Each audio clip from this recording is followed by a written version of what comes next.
ওই এলাকাতেও আমরা অভিযান পরিচালনা করেছি, সেখানেও একজন পেয়েছি আমরা মাইনর। তো মাইনর পেলে যে হয়, যেটা হয় সমাজসেবা অধিদপ্তরের মাধ্যমে ব্যবস্থা নিতে হয়, অথবা হচ্ছে তাকে রিহ্যাবে দিতে হয়। তা আমরা তার অভিভাবকের মতো রিহ্যাবে দিয়েছি, এবং সেগুনত অবস্থায় আমরা একজনকে পেয়েছি, উনি হচ্ছে গিয়ে পলাশ শেখ।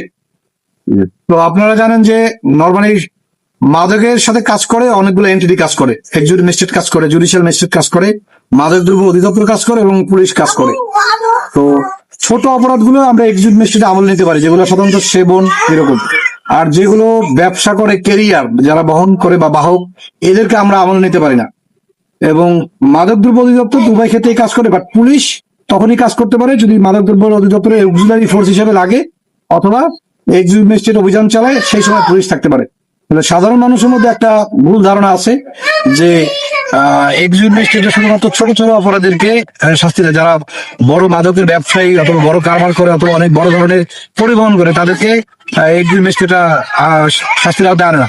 আসলে এটা আমাদের আইনে এই সীমাবদ্ধতা আছে, যার কারণে আমরা তাদেরকে ডিল করতে পারি না। তাদেরকে ডিল করে 2 বছরের অধিক যেহেতু শাস্তি, এগুলো এক্সিকিউটিভ ম্যাজিস্ট্রেটটা পারে না, এটা করে জুডিশিয়াল ম্যাজিস্ট্রেটটা।